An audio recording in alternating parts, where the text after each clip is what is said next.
오늘도 살아계시며 말씀으로 우리에게 찾아주시고 들려주시고 은혜의 역사를 일으켜주신 하나님 말씀을 받습니다. 세상의 말도 잘 알아듣지 못하고 깨닫지 못하는 무던한 우리들, 엄청난 하늘의 신령한 말씀을 받사오니 우리가 홀로 있게 하지 마시고 성령님께서 우리 안에서 역사하여 깨닫는 놀라운 기쁨으로 충만케 하여 주시옵소서. 예수님의 이름으로 기도합나이다. 아멘. 1912년 4월 15일, 당시로서는 세계에서 제일 호화롭고 크다고 하던 여기선 타이타닉호가 빙산에 부딪혀서 깨져가지고 침몰했습니다. 1517명이라는 아까운 생명이 그만 죽어버리고 말았습니다. 배의 길이가 269m입니다. 우리 모두 학창시절에 죽은 힘을 다해서 100m 뛰고 나서 기진맥진 호덕이던 기억들이 있을 겁니다. 그거보다 2.6배나 긴 거리입니다. 최고의 기술자들이 최고의 기술로 만든 배라서 절대로 가라앉지 않는다고 큰 소리 쳤습니다. 그런데 이 배는 만들고 첫 항해를 떠났는데 첫 항해에서 가라앉은 겁니다. 타이타닉보다 더 큰 배라도 바다 한가운데에서 엄청난 태풍을 배 한가운데에 딱 맞으면 깨져가지고 가라앉는다고 전문가들이 말합니다. 인간이 가진 최고의 기술, 최고의 실력 이런 거 세상이 내리치는 강풍 앞에는 아무 쓸모가 없습니다. 우리 인생들이 살아가는 인생이 이와 같습니다. 바다는 세상이고, 그리고 항해는 인간들이 한평생을 달려가는 항해입니다.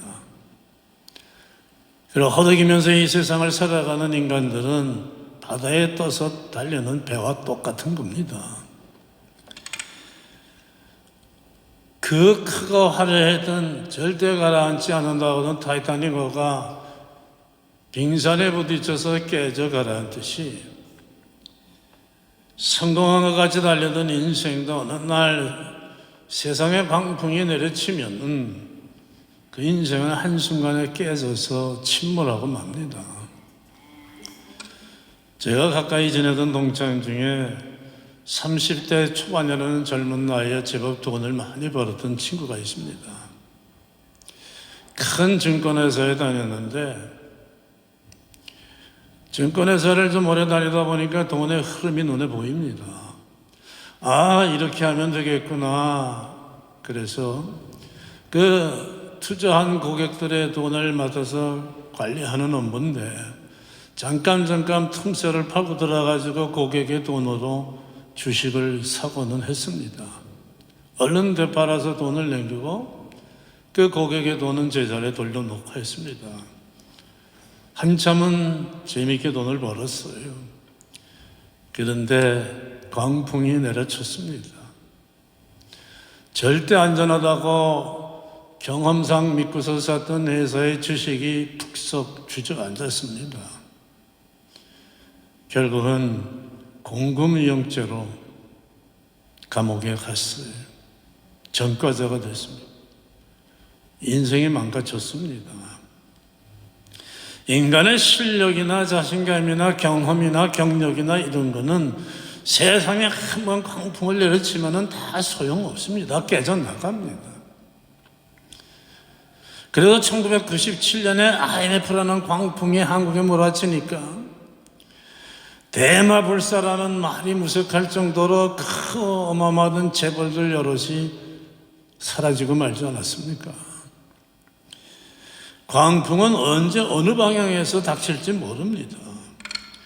인간의 애써 그 갖춘 많은 실력과 경험과 재물도 광풍이 내려치면 다 소용없습니다. 깨져나갑니다. 인간이 가진 그런 것들은 세상에 내려치는 광풍을 이길 힘이 절대로 없기 때문입니다. 그러므로 성공적인 인생 항해를 하려면 주님을 따라가는 인생 항해가 되어야 합니다. 예수님의 제자들이 배를 타고 가는데 광풍이 내려쳐가지고 배물이 가득 차가지고 빠져 죽게 됐습니다. 그런데 죽지 않았습니다. 살았습니다. 제자들이 지금 가는 길은 예수님을 따라가는 길이기 때문입니다. 예수님이 그 배에 함께 계셨기 때문입니다.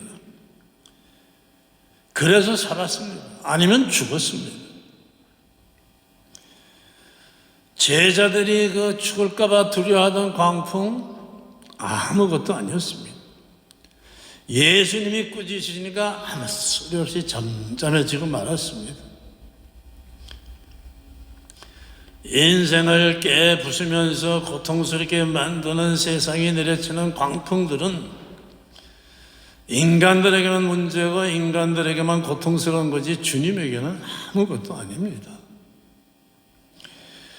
나면서부터 소경이라서 평생을 보지 못하고 어둠 속에 살던 소경이 예수님께서 눈을 떠러 보라 하니까 보지 않습니까? 죽어서 나흘이나 무덤에 갇혀 있던 나사로가, 썩어가고 있던 나사로가 나사렛 나오라 주님이 말씀하니까 일어나서 살아나오질 않습니까? 세상의 모든 일은 그저 주님이 말씀하면 주님이 말씀하시는 대로 되게 돼 있습니다. 아직도 예수님을 인정하지 못하고 여전히 자기 힘으로 살아가는 사람들, 주변에 자기보다 더 지식도 많고 경험도 많고 실력도 많고 재물도 많은 사람들도 꽝탕꽝탕 쓰러지는 걸 보면서도 여전히 자기 힘을 의존해서 살아가는 사람들 보면 얼마나 안타까운지 모릅니다. 인생은 주님과 함께 가는 인생, 주님을 따라가는 인생이 되어야 합니다. 그러면은 왜 예수님 믿고 교회 다니는데 어려운 일이 일어납니까? 하는 사람들이 꽤 많이 있습니다. 몰라서 그런 말 하는 거예요. 세상을 모르고 예수님을 몰라서 그렇습니다. 제자들이 배를 타고 가는데 내려진 광풍은 주님 때문에 일어난 게 아닙니다. 주님이 만드신 것도 아닙니다. 바다에는 늘 광풍이 있습니다.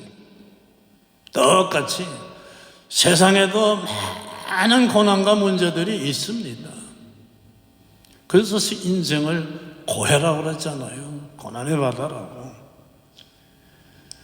그 광풍이 세상에 있는 그 문제들이 어느 날 방향을 내 쪽으로 틀어서 나에게 오면은 내 인생이 뒤틀리는 겁니다. 주님 때문이 아니에요. 주님은 나를 믿으면 나를 따라오면은 아무 문제가 생기게 해주겠다, 세상의 모든 고난으로부터 너희들을 면제시켜 주겠다는 약속을 한 적이 없습니다.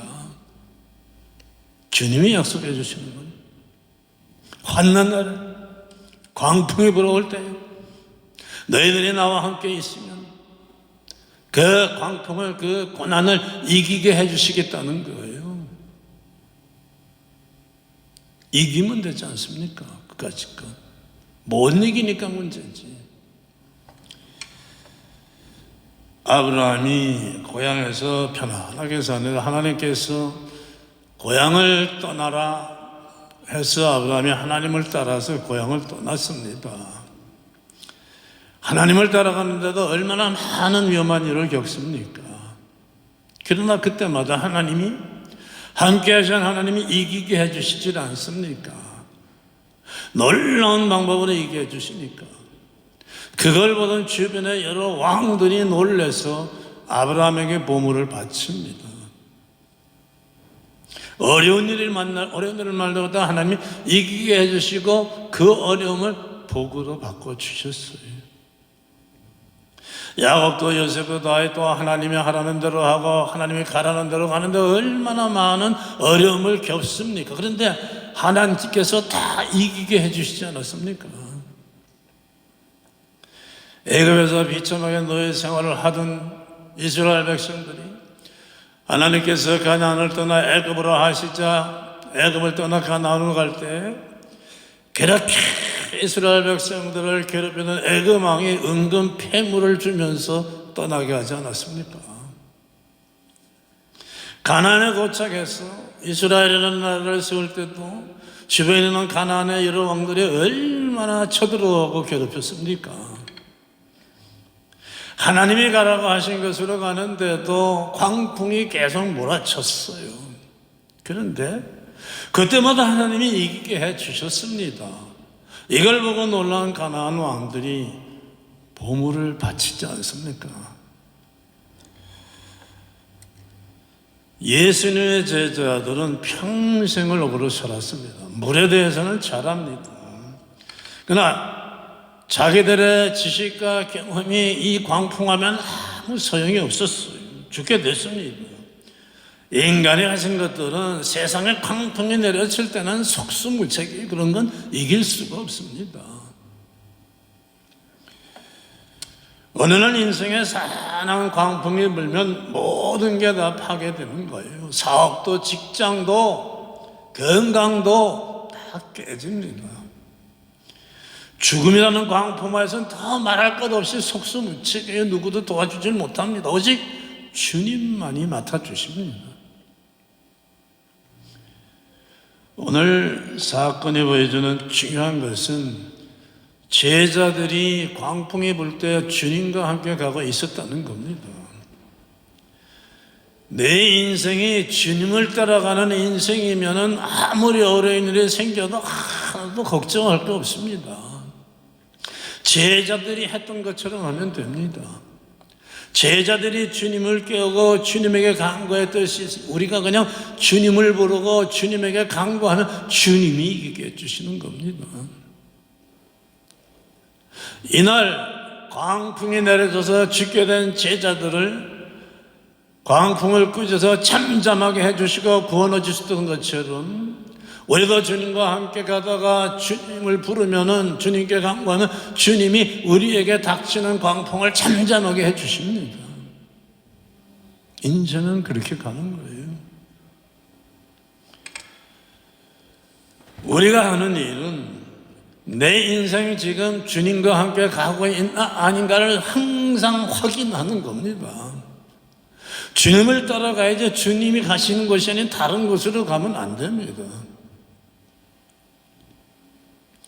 그리고 중요한 것은 주님을 따라갈 때 믿음을 가지고 따라가야 한다는 겁니다. 제자들이 이 주님을 따라가면서도 주여 우리가 죽겠나이다 하면서 무서워서 떠옵니다. 그러니까 주님이 나무라시지 않습니까? 너희 믿음이 어디 있느냐? 지금 이들의 믿음이 광풍의 그 공포와 위협을 이겨낼 만한 믿음이 보이질 않기 때문이죠. 어떤 믿음을 가져야 하는가? 주님이 전능하신 하나님의 아들이시라는 믿음, 능치 못할 일이 없으시다는 믿음, 우리 인간과는 나와는 다르다는 믿음을 가져야 합니다.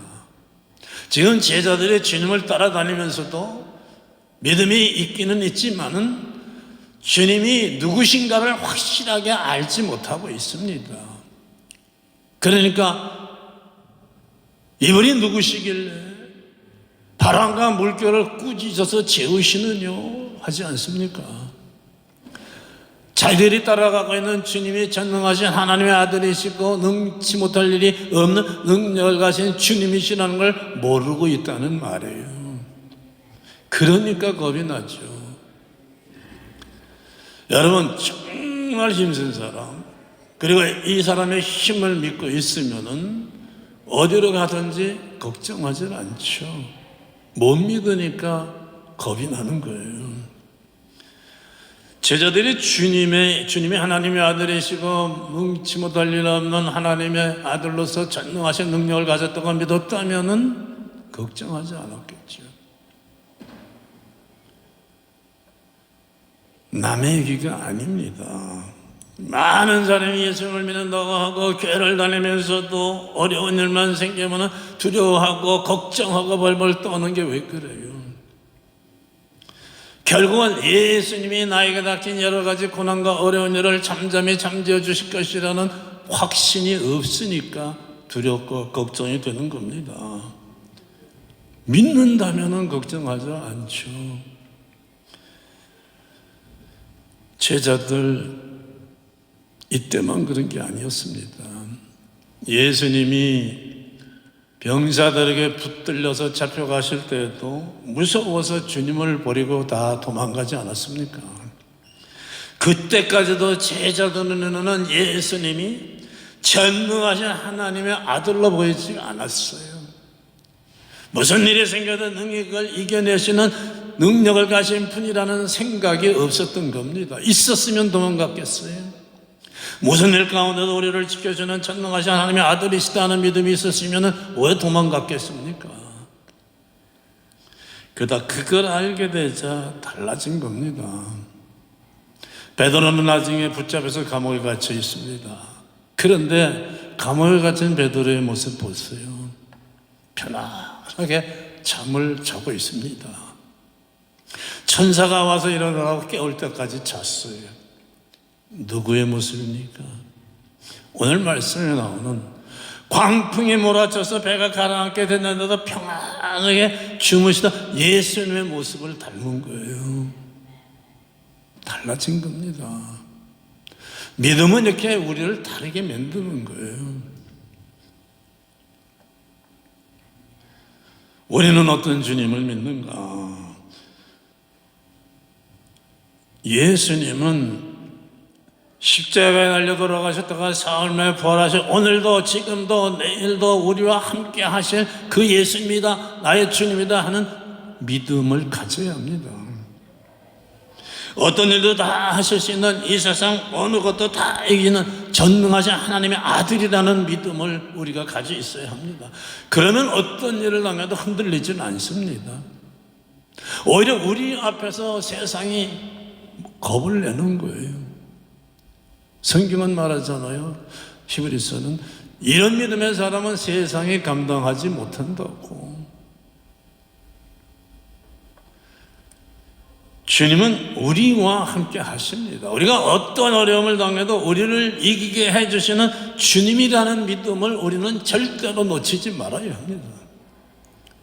그런 믿음을 가지면 어떤 어려운 일을 만나도 두려워하지 않아요. 잠깐은 스쳐갈 수 있지만 결국은 함께 하시는 주님을 바라보고 주님이 함께 하시는 확신이 다시 살아나면 두려워하지 않습니다. 기다릴 뿐이죠. 제자들이 광풍 앞에서 쩔쩔매는 그 시간에도 주님은 제자들과 함께 하셨습니다. 그런데 제자들의 마음이 지금 주님을 떠나가 있었던 겁니다. 그래서 무서운 거예요. 이것이 그리스도인들이 갖고 있는 문제입니다. 주님은 늘 우리와 함께 하시는데, 그래서 무슨 일이 생기면 주님만 찾고 주님에게 간구만 하면 되는데, 그런데 사람들은 무슨 일만 생기면 믿는다고 하다가도 항상 함께 하시는 주님을 보는 게 아니라 눈에 보이는 환경, 눈에 보이는 그 위험, 그리고 광풍, 이것만 보고 자기들 힘으로 뭘 하려고 그럽니다. 그래서 떠는 거예요. 그래서 그만 가라앉아버리고 마는 겁니다. 제자들이 처음부터 주님을 찾았다면 얼마나 좋았겠어요. 제자들은 고생 안 해도 될 고생을 한 거예요.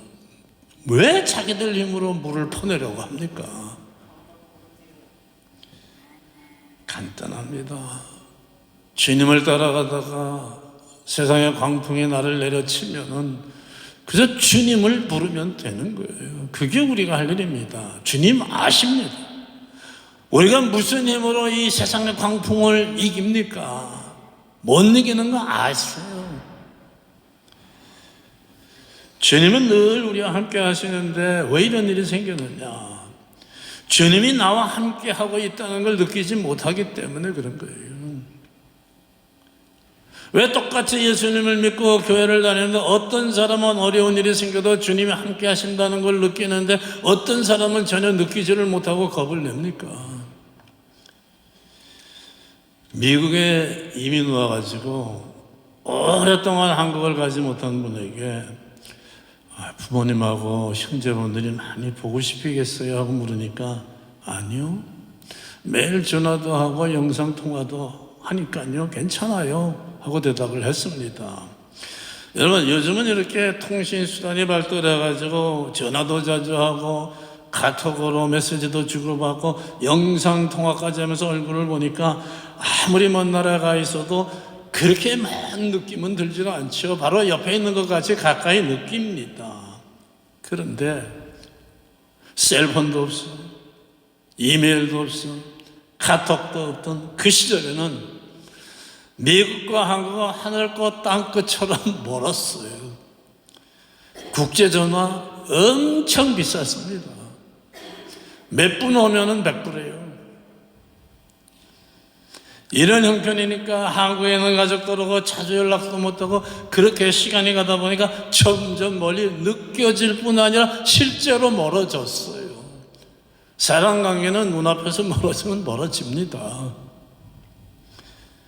부모 형제와 아무리 멀리 떨어져 있어도 매일 카톡 주고받고 영상통화하면 멀리 느껴지지 않습니다.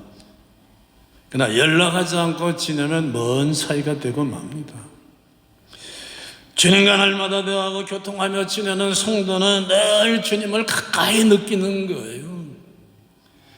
옆에 함께 계신다는 걸 느끼며 삽니다. 그래서 무슨 일이 생기면 자동적으로 옆에 함께 계시는 주님을 부르게 됩니다. 그런데 평소에 주님과 대화가 없는 사람, 주님과 교통하지 않는 사람은 무서운 일이 닥치면 주님이 느껴지지 않으니까 그래서 자기 힘으로 이리 뛰고 저리 뛰고 지 힘으로 흘러다 보니까 고생만 하고 가라앉는 겁니다. 오늘 말씀에 나오는 제자들이 믿음이 전혀 없는 사람들이 아니었습니다. 믿음이 있었습니다. 그러니까 주님을 따라갔습니다. 그런데 그 믿음이 작습니다. 주님을 아직 충분하게 알지 못하니까 믿음이 작습니다. 그래서 무슨 일이 생길 때 즉시 주님을 찾지 못한 겁니다. 다시 말해 믿음은 있는데 작은 믿음이었습니다. 여러분, 작은 믿음이 되면은 무슨 일이 생길 때 주님을 찾지 않습니다. 주님이 안 보입니다. 그러니까 허둥지둥하고 자기 힘으로 뭘 해결하려 하다가 가라앉는 겁니다. 믿음이 크다는 거, 그거 주님에 대한 감각이 센서가 발달해 있다는 거예요. 믿음이 클수록 주님을 빨리 느끼는 거예요. 내리치는 인생의 광풍을 이기는 길은 빨리 작은 믿음을 벗어나가지고 큰 믿음으로 자라가는 거예요. 그 성경은 말하죠. 장성한 분량의 믿음에 이르라. 어린애로 맨날 믿으면 고생은 자기가 합니다. 자라야죠. 인생이 힘들고 괴로운 것은 단순히 세상에 문제가 많고 고난이 많아서가 아닙니다.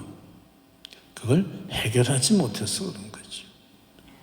그걸 오히려 은혜로 복으로 바꾸는 길을 가지 않아서 그런 거죠. 주님을 따라가는 인생이 되면 요셉과 다윗에게 몰아쳤던 고난이 복으로 바뀌었듯이 그게 복의 재료가 됩니다. 문제는 세상에 문제가 있다는 게 아니라 내가 믿음에 작아서 주님에게 부탁하자고 내 힘으로 해결하려고 이리저리 뛰는 겁니다. 광풍이 내려칠 때가 예수님을 찾아야 되는 가장 예수님이 필요한 순간인데 반대로 예수님을 떠나는 거예요. 교회를 안 나오기 시작하는 겁니다. 호수 저편으로 가자 제자들에게 말씀하셨죠. 제자들이 주님을 따라서 호수 저편으로 갔듯이 늘 함께 하시는 주님의 인도를 따라가면은 우리의 인생 세상 광풍의 저편까지, 죽음 뒤에는 이성의 좌편 천국까지 인도하시는 주님이십니다. 어서 저편으로 가자. 나를 인도하시는 주님을 따라가는 인생 항해들 되시기를 축원합니다. 기도하겠습니다. 하나님 아버지 감사합니다. 문제 많고 위험 많고 고난은 많은데 어리석고 약한 우리들에게 갈 길을 알려주시고 가르쳐 주시고 인도해 주셔서 주님을 따르는 승리하는 인생들, 영생까지 가는 우리를 되게 해주신 것 감사합니다. 예수님의 이름으로 기도합니다.